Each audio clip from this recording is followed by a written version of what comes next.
Olá, oitavo, tudo bem? Tudo certo? Estamos aqui na página 23 do caderno de atividades que vocês tinham de tarefa, né, para fazer aí até a data de 2/9, a data de ontem. Então, a prof vai passar aqui a correção, tá? Na questão número C, pedia para você calcular a medida dos arcos solicitados, dos ângulos, né, dos arcos indicados ali, para realizar os cálculos percorrendo no sentido horário, tá? Então, a medida do arco BB, né? Você vai somar os ângulos que estão disponíveis ali, né? E vai encontrar qual que é a medida deste arco.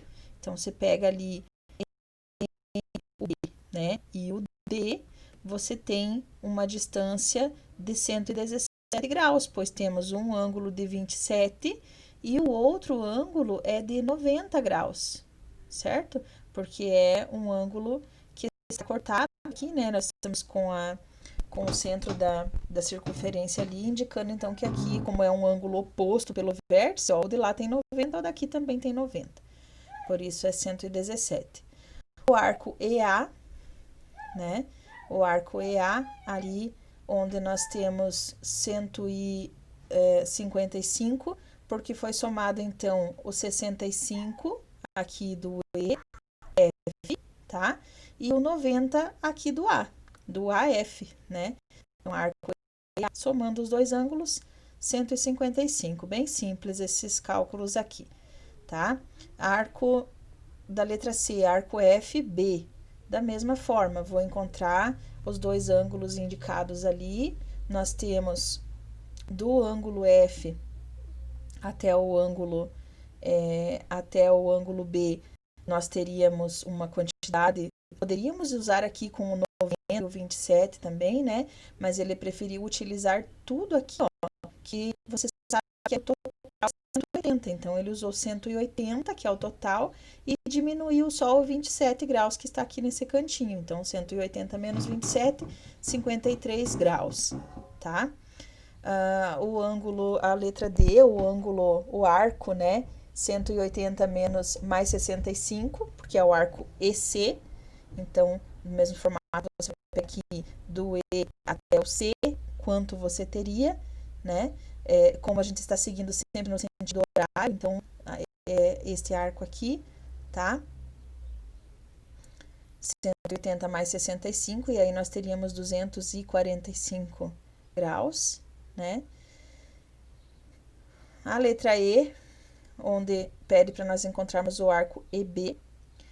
Então, no mesmo formato, ó, o ponto vértice B está lá em cima, o E está aqui. Como está pedindo sentido horário, nós temos que ir daqui a lá, tá? Por isso, nós não usamos a medida do menor aqui, nós usamos a medida do sentido horário. Então, somou ali, ó, 65, 90, né? E aí, o terceiro ângulo aqui. Como ele tá mais fácil fazer o 180 menos o outro ângulo ali, né? Daí ficou mais fácil retirar ali também.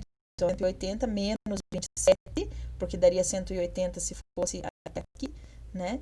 E somando o 65, que é o aqui da parte do EF. Então, ele pegou esta parte aqui inteira, que daria 180, tirou o 27 e somou o 65, tá? A letra F do arco DE, também no sentido horário. Então, do D para o E, né? Ele encontrou ali 90 menos 65, porque 90 menos 65 nós temos aqui 90, e ele quer saber só esta parte do ângulo aqui, né? Então, ele retirou 65, 90 menos 65, chegou ali a 25 graus, tá? Do arco CB, 360 menos 27, porque do C até o B, né, ele em sentido horário, aqui ele dá quase uma volta completa. Então, se fosse até o C novamente, daria 360.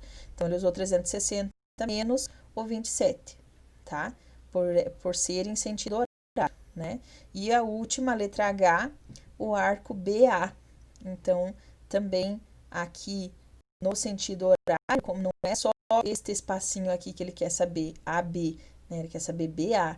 Então, ele usou, se fosse do A ou do B até ele próprio, BB, por exemplo, seria 360, né?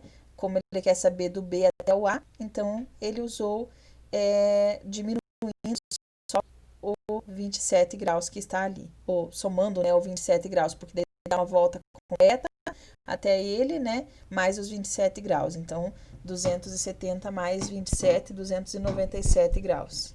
Ou se vocês usassem os outros valores ali, somando também chegaria nisso. A número 7 mostra, então, na circunferência ao lado, né, o centro é o ponto O, usando o transferidor para medir os ângulos e os arcos solicitados, era então para indicar aqui o menor arco formado pelos pontos da circunferência, tá? O menor arco possível, né, indicado aqui pelos pontos. Por exemplo, do B até o C, né? Qual vai ser o menor arco indicado, né? Ele vai ser menor, por exemplo, do que do A até o C, ou do A até o B, mas aqui considerando a parte baixa, né? Então, 80 graus Celsius, tá?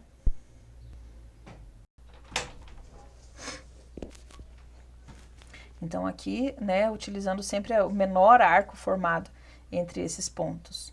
Para o ponto M, o arco AC, medida de 120. Para o ponto M do arco B, o ângulo entre o B e o C, 40 graus. Para o seguinte, ACD, 60 graus. E OCD, 90 graus. Esses são os menores ângulos formados aí nessa circunferência, entre esses pontos fornecidos, né? Aí pede, então, para sem utilizar a régua para medir os lados, né, do triângulo formado ali, AOC, podemos afirmar que ele é escaleno, isósceles ou equilátero. Observando, né, as medidas dele ali, que conclusão nós podemos chegar sem usar a régua? Ele é um triângulo isósceles, pois os segmentos OA e OC têm a mesma medida, já que são os raios, né, de uma circunferência de centro O, tá? Então, esse triângulo não poderia ser equilátero porque o segmento aqui BC ele seria menor, né? Então, não tem como ser um triângulo equilátero, tá? E a letra C, sobre o triângulo BOC, podemos afirmar que ele é escaleno, isósceles ou equilátero.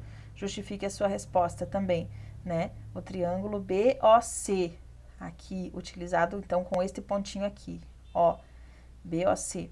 Que tipo de triângulo será formado? Também um triângulo isósceles, pois os segmentos OB e OC têm a mesma medida, já que são raios da circunferência de centro O, tá? E esse triângulo não tem como ser equilátero, pois o ângulo BOC mede 80, que é a mesma medida do arco BC. Então, para ser um triângulo equilátero, todos os ângulos têm que ter a medida de 60 graus, né? Como tem um de 80, não tem como. A questão número 8, então, aí na página 24. Questão número 8, na página 24, pede, então, para nós completarmos a tabela, né? Com os valores obtidos e em seguida calcular os ângulos externos de cada polígono. Nós sabemos já encontrar então os ângulos internos de dois polígonos, né? E aí agora aqui está pedindo para nós calcularmos os ângulos externos. Como se calcula o ângulo externo? Sempre fazendo a diminuição, fazendo a diferença ali para 180 graus. Então, por exemplo, para o ângulo interno de 80 graus que está ali identificado de vocês, aí provavelmente vocês tiveram que encontrar, né, os ângulos, tá? Calcular os ângulos e depois encontrar os demais, né? Então, para o vértice A, nós temos um ângulo de 80 graus, o ângulo externo dele vai ser 180 menos 80, que vai dar 100 graus.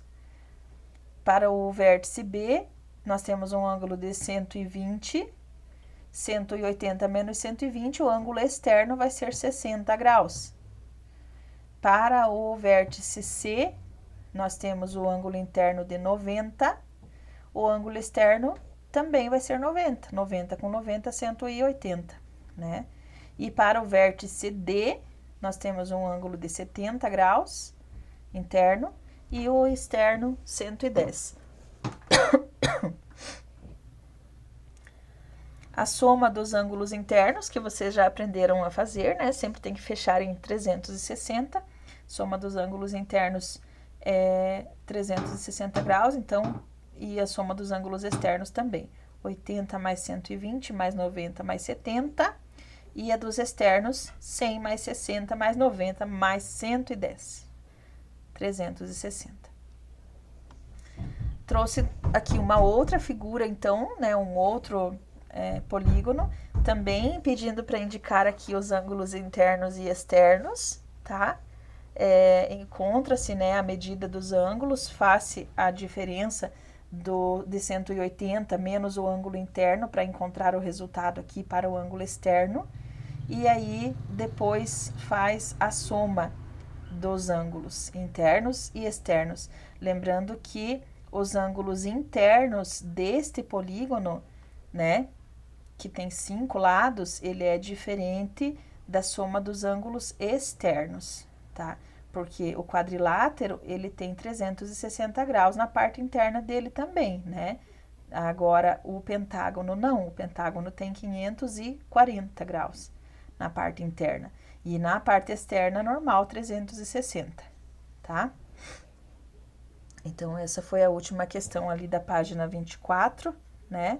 Aí, na próxima semana, nós vamos começar daí na sequência ali, já com as áreas, tá? Com as áreas ali de quadriláteros e triângulos, com as medidas de áreas, medidas de volume, né? Na nossa próxima aula aí na segunda-feira, ok? Então, nós acho que não temos mais aula nesta semana, né? Então, um bom final de semana para vocês e até a próxima aula, até segunda. Um abraço.